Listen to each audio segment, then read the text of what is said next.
Hey guys, Stu, you're gonna have to go for a sec. We're just clearing out a little bit of forklift action here at the winery, so give me a minute. Sorry about that. So this is a fully operational winery, and so we always have to dance around the forklifts. Even at the end of harvest, when things are really quiet, we still have to do a little sidestep. At the last Crushcamp, I was at the press, and everyone was kind of working on prepping some wines for bottling the next day on the left side.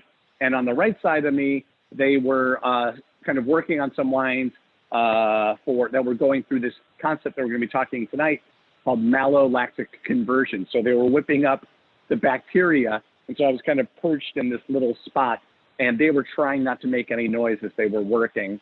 And so it's what we have to do. And Steve is, I can't see Steve. You can, but his hair is going to probably look like mine after this, as he's trying to killing time.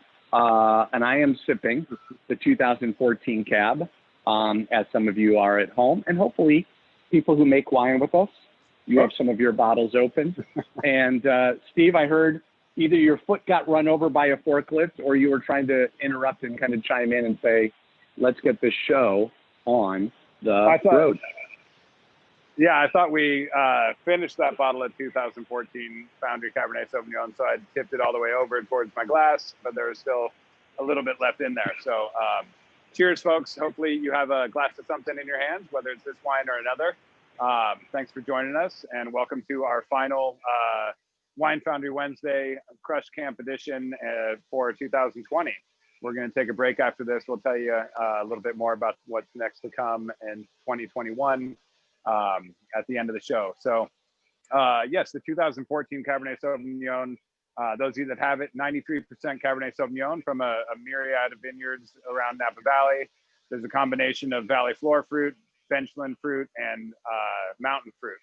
So you guys have, throughout this whole thing, heard us talk quite a bit about benchland fruit and mountain fruit and all of that. So I'm going to assume that you've been paying attention.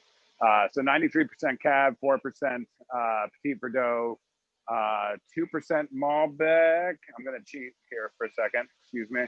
And 1% Merlot. Couldn't remember if it was Merlot or Cab Franc for the 1%. But this has still got a lot of legs on it. Definitely opens up nicely. We opened ours about an hour and a half ago and let it breathe and decanted it for a bit. And so it's still drinking really, really nicely. Those of you that have bottles left, go ahead and open them up over the holidays. So welcome to the show. As Stu kind of ran through what we're going to cover, we obviously have gone through what got us to this point. So throughout harvest, the last few weeks, the last month and a half or so, we've covered the equipment. We've covered primary fermentation, which for those of you that don't remember, it's yeast eats sugar and gives you CO2 and alcohol. Now we're going to talk about secondary fermentation, which happens after the extended maceration, which we also talked about last time. Malolactic fermentation is basically sort of the last thing we'll do on the wines, either as we barrel down or in barrel. So tonight we're going to talk a little bit about how that happens in barrel. And Stu, you are currently over at some of the 2020 barrels of Cab. Are those going through ML over there? Yeah, they are. And so I'm going to, I actually put a little piece of paper up over some of the barrels just to protect the identity of the people making these wines. So I'm going to show you these bungs, if that's okay. I have some 2020 Cab, which I'll dig into in just a second. Teresa, I don't know if you'll be able to see this, but I have a bung that is a two-part bung because it's going through this, Steve said, a secondary fermentation called malolactic conversion, which Steve's going to kind of take a deep dive into shortly. But basically, this bung allows those gases to escape. I'm going to kind of dive into, I'll show you what a 2020 barrel is. So this is Mold's Family Vineyard from the Oak Knoll District. It's at the base of Mount Veeder on the west side of Napa Valley. And welcome to a basically like a 6-week-old Cab. These grapes were harvested on 9/25. So really, it's really a baby. And what's going to happen next is the wine is going to finish up its Malo conversion, and then we're really going to kind of start setting ourselves up for the aging process. And where it came from now, we harvested this on 9/25, and then we went through that fermentation cycle, and then Patrick was deciding when to press the wine, and then once we did that, we were kind of dancing around with that thing that we talked about last week, or 2 weeks ago, which was called extended maceration. And once he felt that the palate weight was correct for what he was looking for this particular wine, then we pressed into barrel. So malolactic conversion. Steve Ryan, can you kind of take us into a deep dive into malo? What is malolactic conversion? Explain like the hows, whys, and the impact. All right. Thanks, Stu. So malolactic conversion, also known as malolactic fermentation, or sometimes secondary fermentation, is exactly in that order. It's the second fermentation that we do on the wines. And basically it's going to be conversion. I think that's the most appropriate term for it. It's a conversion where we introduce bacteria called Enococcus ini. Coccus means that it's going to be a round, almost sometimes oblong-shaped bacteria. And that is going to basically take the malic acid in the wine, which malic acid would be represented as like in a green apple. You bite into a very tart green apple, that's malic acid. If you are, the Enococcus basically will go ahead and digest that malic acid and convert it into lactic acid. So think more of like a milk acid or lactic acid like in your muscles. And that lactic acid is smoother, it's rounder, it's got a much better feel to it. So that's how we do it. That Enococcus can also, it's present all around us anyhow. So sometimes it will go ahead and start doing this conversion and the secondary fermentation while it goes through primary. Sometimes it's totally native and it'll take off once we're already in barrel. And then other times we have to inoculate for it. And so we'll go ahead and inoculate the bacteria, Enococcus ini, which we just call bugs. So we'll put bugs in there in the barrels, because those bugs do not have tails or arms or legs. They can't swim. So we stir the barrels. So we've got basically a little metal rod that goes down, and it's got a little rotating spindle on the end that we basically roll through the bottom of the barrel and all around and create basically a convection, a motion that goes through there, and that'll stir it up so that bacteria can find the malic acid. So the reason we do this is because if you had red wine with that kind of really tart acid to it, it's not going to be something all that desirable. It's not the more tartaric type of acid that you get on the back of your palate. It's a nice, pleasant thing. So we want it to round out. It has an impact on mouthfeel and the character of the wine. And basically all red wines are going to go through this for the most part. So right now we've got the same thing. Stu just talked about the bungs. These are fermentation bungs so that we can get gas out, so the CO2 can come out. If I were to pull that off and put my ear up to it, which I won't do because I'll lose my cool AirPods, but if I put my ear up to it, you'd kind of hear the little hissing and the rumbling of the CO2, which is also a byproduct of the fermentation. So we're going to go ahead and do that. I'm going to go ahead and sample this real quick, Stu. You mind chatting for a sec while I do that? Absolutely. So Steve always kind of talked about like how you can actually hear it happening. It sounds like Rice Krispies when you put your ear up to the bung. So I can't see him, but what he's probably done is remove the bung, and he's going in with the thief. He's going to siphon out the wine, and he's going to taste just like I was looking at, a 6-week-old cab from Oak Knoll. He's going to Oakville to taste his, and the aromatics at this stage are going to be really interesting. He'll be able to talk about that because you can get some kind of funky dairy things where the wine can actually smell almost like blue cheese, and you get a little unsettled there, but it's just part of that process because lactic acid closely associated with dairy. that creaminess. Steve, do you have your bung off yet? Bung out, And and then I put my thief into the barrel. I spilled a little bit because it's actually pretty active in there, and it's just a little bit higher than I thought, and I was using the big thief. Yep. But happens every time. yeah, so this is 2020 Foxtrot. You nailed it with the blue cheese. The aromatic there is not super pungent, but it's definitely there, which is nice and makes it interesting.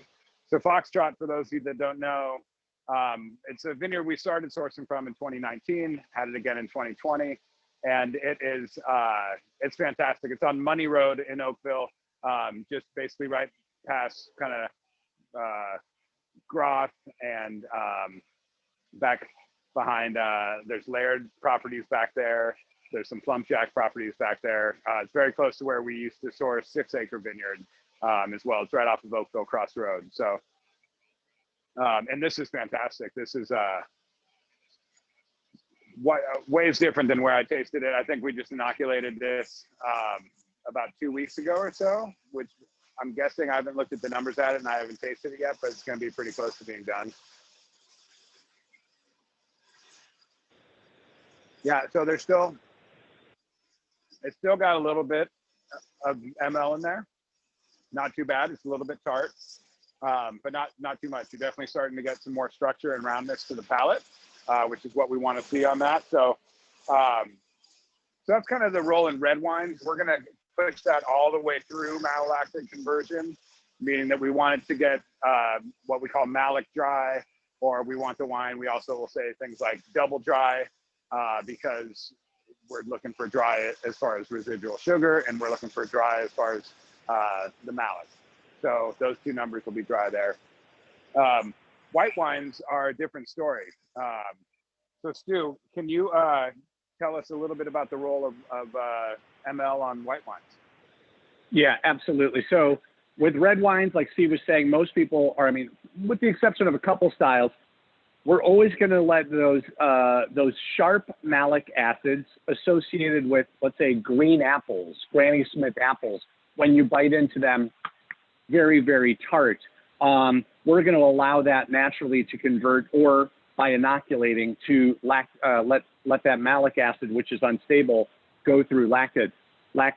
But with whites, we might want to keep some of that green, that sharp green character.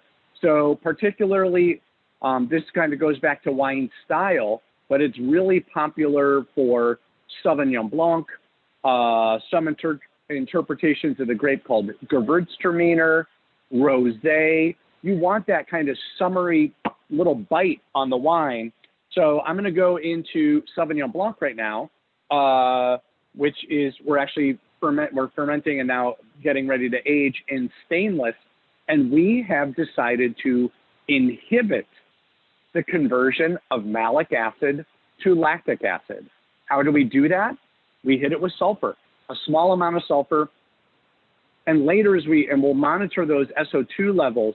And as we approach bottling, we're going to be particularly vigilant about that. But we will have to sterile filter this wine. I'm going to go in, I'm going to pop off that bung again.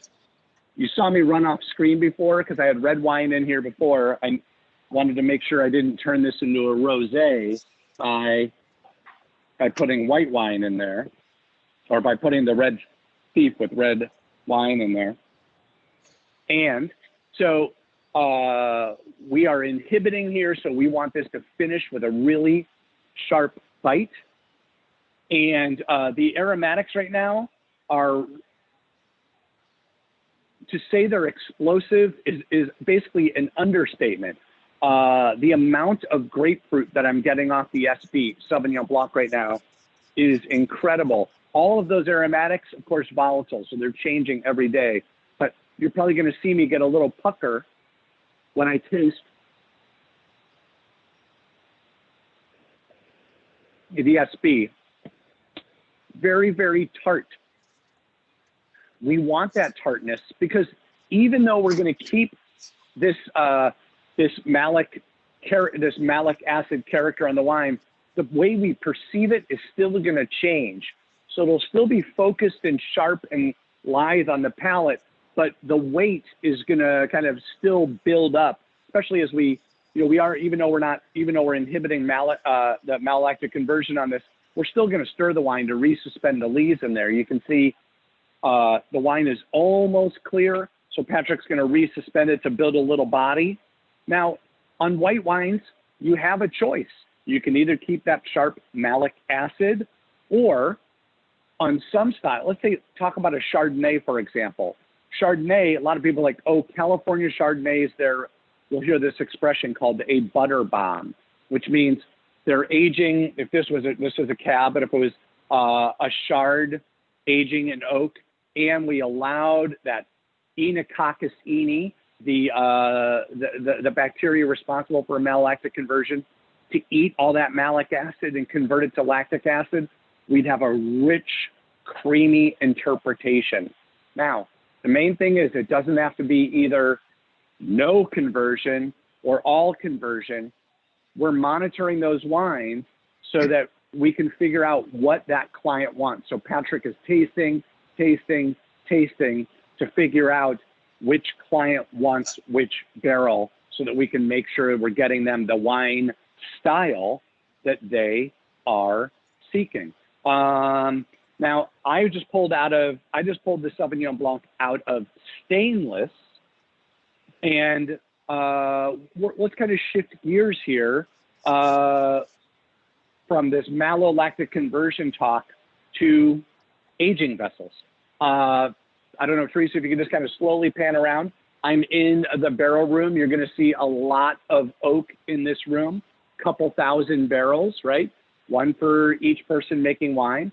But in addition to aging in oak, depending on wine style, you might age in stainless. And Steve is probably, I'm hoping, he's perched over at a stainless tank, so he can kind of talk to you about the hows and whys of why you would be aging in stainless. Steve, can I turn it over to you? You may. Thank you, Stu. So aging in stainless vessels.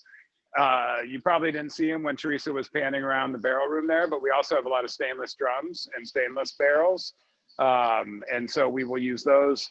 And really what it's going to do is it's going to just leave the wine more on a leaner, more angular type of feel to the palate. So oak will create, even if it's neutral oak with no, toastiness or smokiness or caramelness imparted in the wine, or any of that spice box, those typical flavors you get from coopered oak.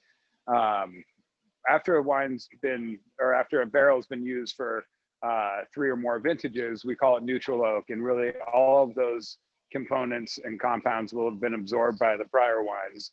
So on the oak, it's really just adding mouthfeel and shape to the wine on the palate. So stainless will do the same thing, but it'll be a lack of shape. It'll be much more angular, kind of straight and narrow in your palate. Those more acidic wines, Sauvignon Blanc, Rosé, generally speaking, at least the way we generally make it, that's what's going to go ahead and be beneficial from the stainless vessels. So I'm here at the Rosé tank right here. And it would be a lot of barrels to manage. So that's why we don't pack it down, and the tank would otherwise be empty because we're right at the tail end of harvest here. So, so it's a more efficient way to do it. The wine right now is still got some lees in it. So if you can see in my glass, I pulled this off the sample cock. In my glass, you've got a little bit of cloudiness there. So that's proteins, not much yeast left in there because we have brought that down and racked it a couple of times. But that protein is going to also add a little bit of mouthfeel. And so that's about all we're going to want on a rosé. Usually when you're drinking a rosé, you want to keep it that more stainless and angular. So, springtime, summertime kind of pounder that way. So the next step on this, we'll get into, stabilizing it once we are ready to get closer to bottling. But unless there's any questions, oh wait, there is a question, sorry. Was that Jeff? Okay, yeah, let me see that. Okay. Hey, Stu, you want to take this question?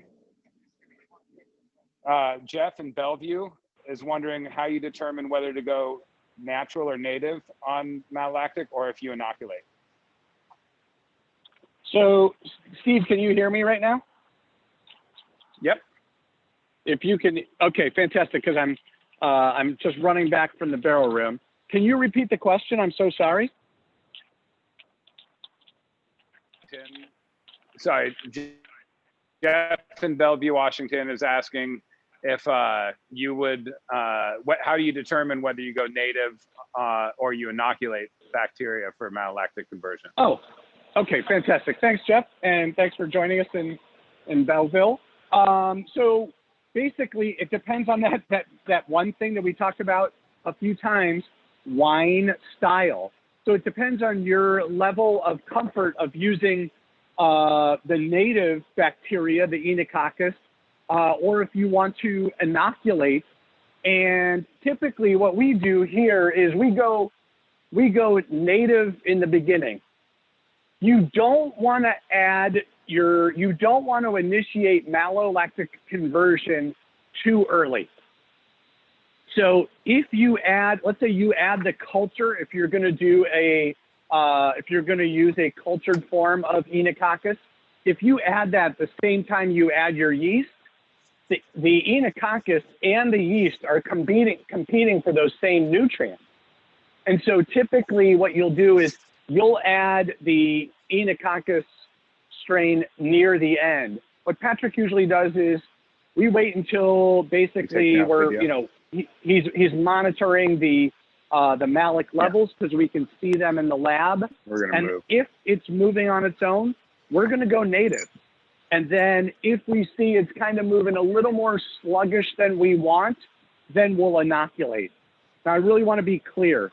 The cultured strains that we use are not Frankenstein strains. They're not monsters. They are native strains, but they've just been evaluated at Davis or down in Adelaide in Australia or at the University of Dijon, where they're doing a lot of the research on these things to see how they interact with different with different grapes at different levels.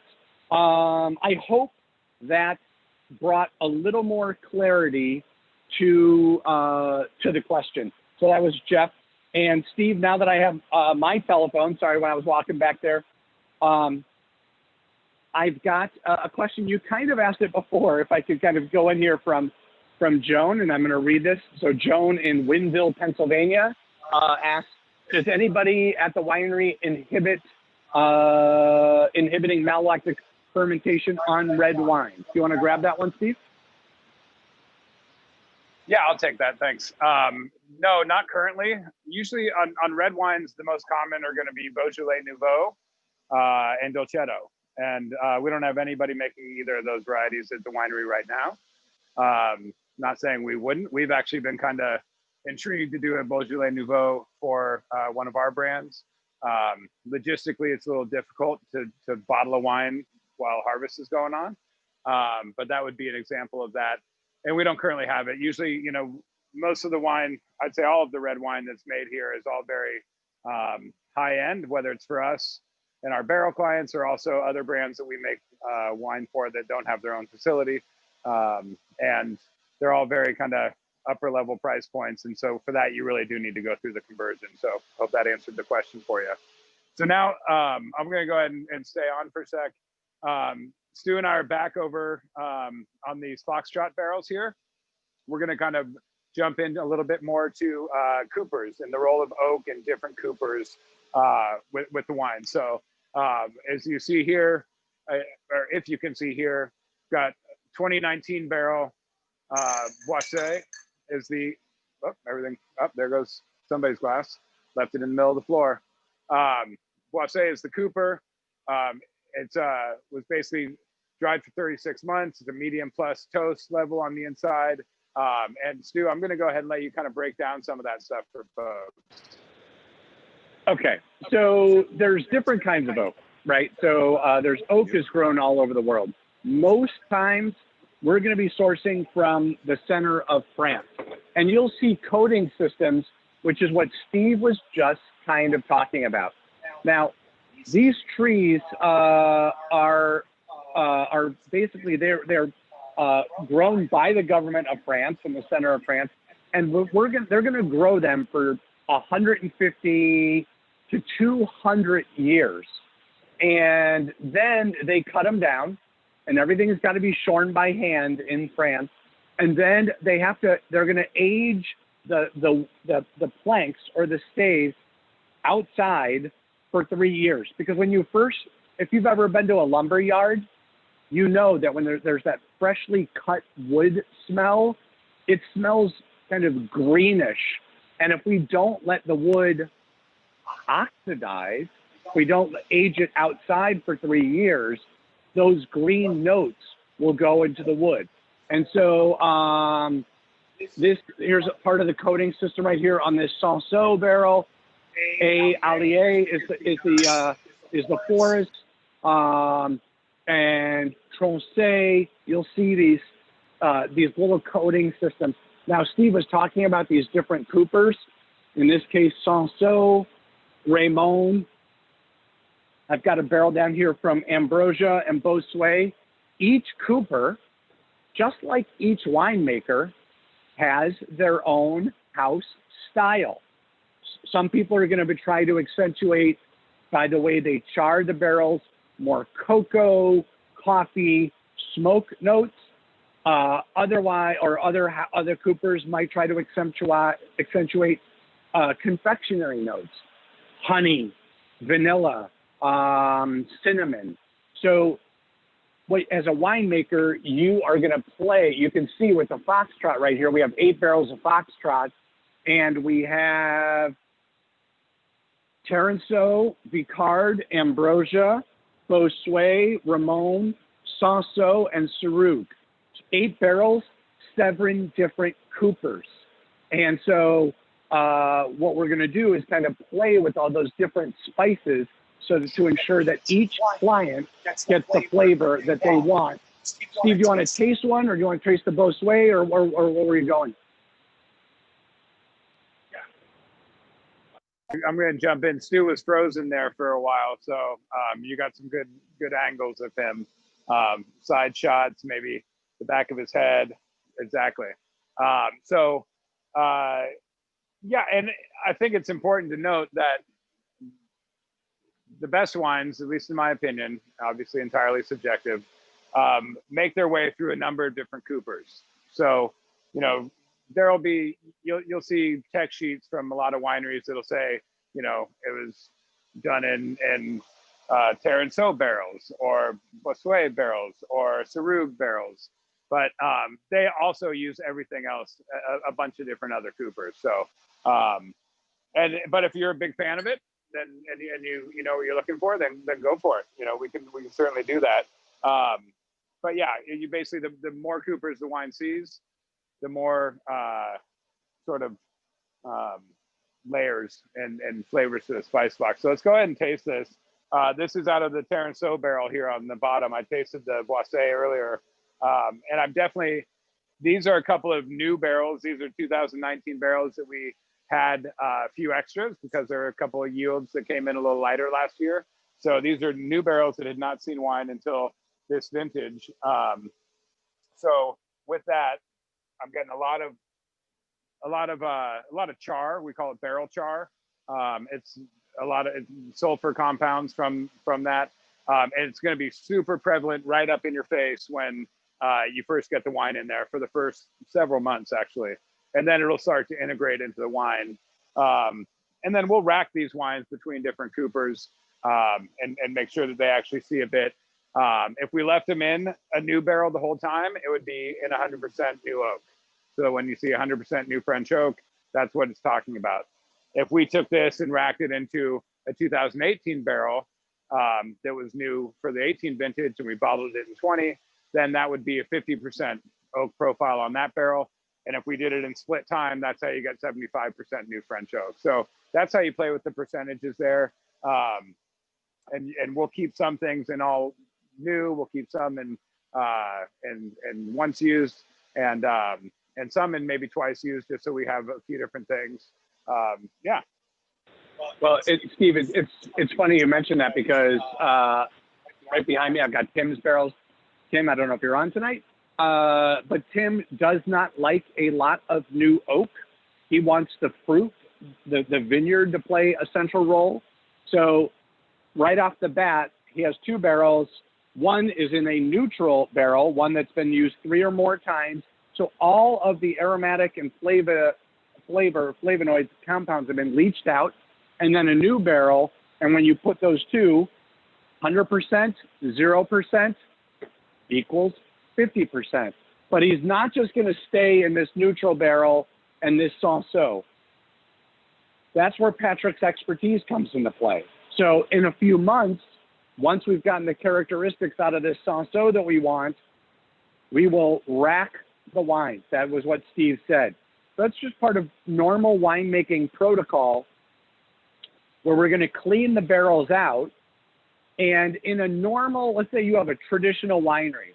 Let's say all 8 of these barrels we're going to make one wine. What they would do in a traditional winery is remove all of these wines, stick them in one tank, clean out the barrels, and then rack them back. But since we go for customization, what we do is we're going to rack out each of these barrels, clean the barrel, and then not rack it. Tim's not going to go back into this barrel. He might go into a Cerug or a Vicard or a Ramon, and then it will stay there for 6 months to pick up, let's say, a little bit of spice box, a little bit of pie spice. And then for another 6 months, it will reside in something else, all to get what Steve was talking about, layers, layers, layers. Steve, I don't, while you walked away, a question came in from Luce, and I was about to say Falstaff, but I assume it's Flagstaff. Can I toss this one to you? Is that okay, since you're 8 feet away? Luce says, Luce in Flagstaff, hey, what is the purpose of aging different grapes for different lengths? For example, why not age Sauvignon Blanc for 2 years in barrel? Okay, so Steve, these are 20 tabs. Why don't we age them for 4 months and bottle them up? Okay, so that's a pretty broad question. So I'm going to try to hone in a little bit. The grape variety is going to really dictate that for the most part. Cabernet Sauvignon, for example, what we have right here, very thick skins. It's got, and you're making it to be able to get as much out of the structure and character in the wine. And that's only going to happen, all of those layers Stu's talking about, that's only going to happen with time. So Cabernet Sauvignon is a 22 to 28, sometimes 30-month aging. Sauvignon Blanc. Sauvignon Blanc is lean, clean. It doesn't have quite as long a shelf life. It just doesn't have the same levels of free sulfur in the grapes, and so it's not the style. So generally, you'll say a Sauvignon Blanc. We'd bottle it after about 6 months. We call it like a 7-month wine. Then we'll get into Pinot and Chard, which is a 10 to 16-month wine as far as aging. And then we'll get into Zinfandel, Syrah, and Rhone varieties, especially red Rhones. Those are going to be 16 to 20-month wines. And then you get the red Bordeaux's, the granddaddies, that are going to be 22 to 30-month wines. And there are some folks that do a very oaky Sauvignon Blanc. Then they'll age it in oak for a year, 18 months. Who is it? I think I can't remember who does that. Vineyard. Can you repeat the question? Yeah, who does that kind of big oak SB up in St. Helena? Vineyard 29. Thank you. So people do it, and the style can handle it, and to some degree for some palates. But it's also, there's a marketability factor to it. Sauvignon Blanc, generally, you're not going to see it sold for too much more than like $50 or so, $55, $60 a bottle. Oak costs a lot of money. So the average Sauvignon Blanc is probably going to be, I don't know, 10, 12 bucks a bottle. A really good Sauvignon Blanc, high 20s to mid 30s. And so, this oak barrel right here is 1,000 euros. So, depending on when we lock in the price, when we buy them, that cost all has to go into it. So I have no idea if I answered your question, Luce, but there's a lot of random information I gave to you. Hey, Steve, we have two questions. I'm going to toss one to you since you're on a roll right now, and then I'll take the second one. Is that okay? So David Hopkins says, how do you know when malolactic conversion is done?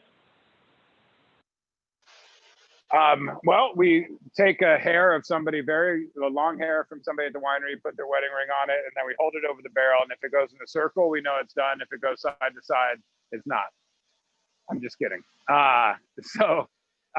Well, we know you can taste when it's getting close. Earlier when I was tasting it, I talked about that tart acidic compound from like the green apple, the malic acid.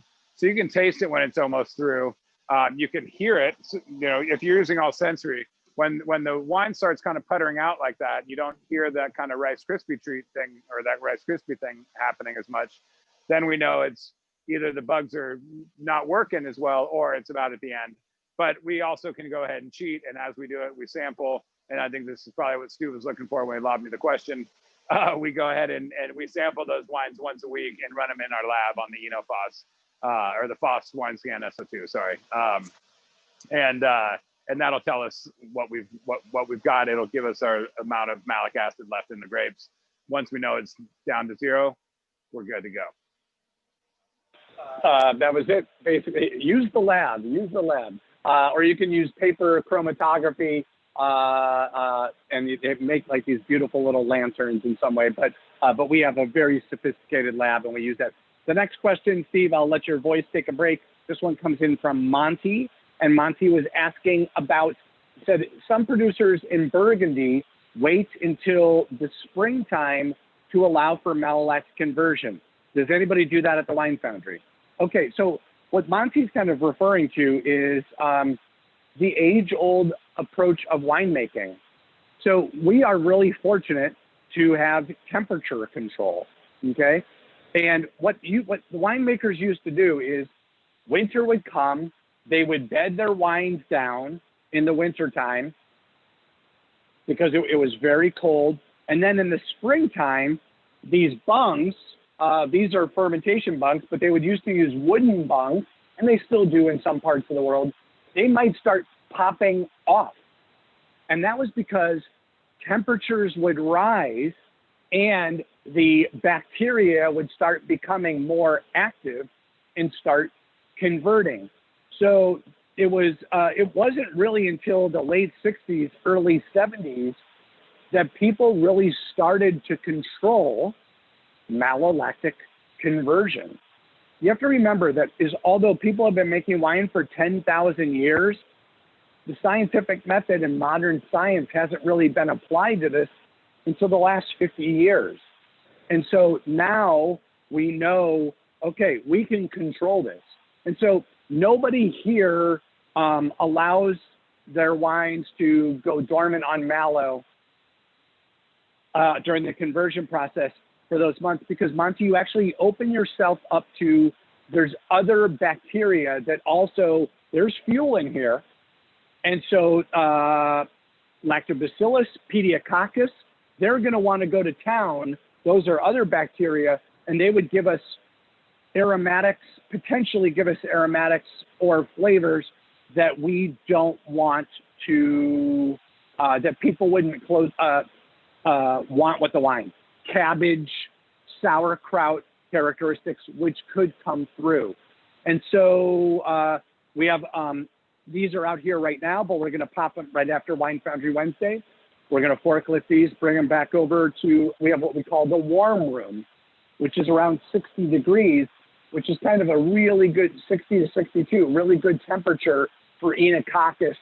So that's the bacteria we're trying to encourage to convert from malic acid to lactic acid. Sorry for the really long-winded answer there. I'll continue to talk for another 10 minutes if you would like. I didn't see if any more questions came in. Esteban? No, I don't think there have been any more questions. So if there's not any other questions that are coming in, I think we're good. So I'm going to go ahead and take us home then, Stu. Sure. Did we miss anything? next Wednesday. Oh yeah, yeah. No, I'll get there. That's part of the taking it home factor. So Stu doesn't know what it's like to get taken home. All right. So a couple things. Next Wednesday, book group is meeting. The Wine Foundry book group is meeting, and the book this month is The Initiates, which is a graphic novel written by a winemaker and a cartoonist or graphic novelist, I should say, that changed jobs for a period, right? And it's about their adventures. Yeah, it's kind of like Calvin and Hobbes, but cooler and about wine. So Stu leads that book group. Is there anything I'm missing on that one, Stu? No, and I've been wondering, because I keep on saying cartoonist, but I don't know if that is kind of because I used to, like many years ago, I used to say, oh, that person's in IT, not realizing that there's a difference between a computer engineer and somebody in IT. So is it a backslap, a backhanded compliment to call somebody a cartoonist versus a graphic novel artist? We'll have to find out next Wednesday. And Take it home. All right, now I'm taking him home. Let's go. So thank you all so much for joining us for the Wine Foundry Wednesday series. This is going to conclude our 2020 lineup. We'll be back in 2021. You'll hear from us in January about that lineup for the next handful. We'll probably do something. We have to figure it out a little bit, but I think for the first part, we're going to sort of finish up harvest, and then Stu and Patrick and I will meet and go through what we think is appropriate. If you have any suggestions, please send them in to us. But we'll start in February with pruning. So we'll get back out in the vineyards and show you what happens in the vineyards in the winter and why and what's important about pruning and how you can really screw up an entire vintage by pruning poorly or two. We'll also get into blending, bottling. We'll have some other great guests that are coming on that we've been starting to banter about with some other colleagues and other wineries. So we're looking forward to bringing that to you all. And I got to say, 2020, since this is the last time that we'll at least be speaking to you through a screen, thank you so much for sticking with us. We've had some tech glitches here and there. We've been learning on the fly, but it's been a lot of fun to try to connect with you guys. It's been great to field your questions. And thank you so much for your enthusiasm and for logging in here when we do these. It really means a lot to us. And while it's been a tough year as far as not being able to have visitors at the winery, we hope this has been able to at least give some amount of enjoyment and education. So thank you so much for the support. And I'll go ahead and make a quick plug. 2020 barrels, as we've talked about in the past couple sessions, there are not many left. So if you're interested in getting in on the 2020 vintage, email Stu. There are also some great adoptions from the last vintage as well. So that's it. And thank you so much, folks, for joining us. Stu, good job.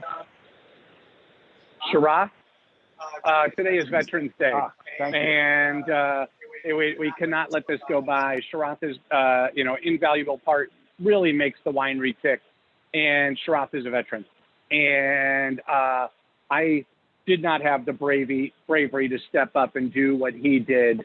And so I think we should all thank Char and all the veterans out there for keeping this country safe. And we really appreciate your sacrifices and your dedication to keeping everybody healthy, happy, and safe. Thank you, veterans.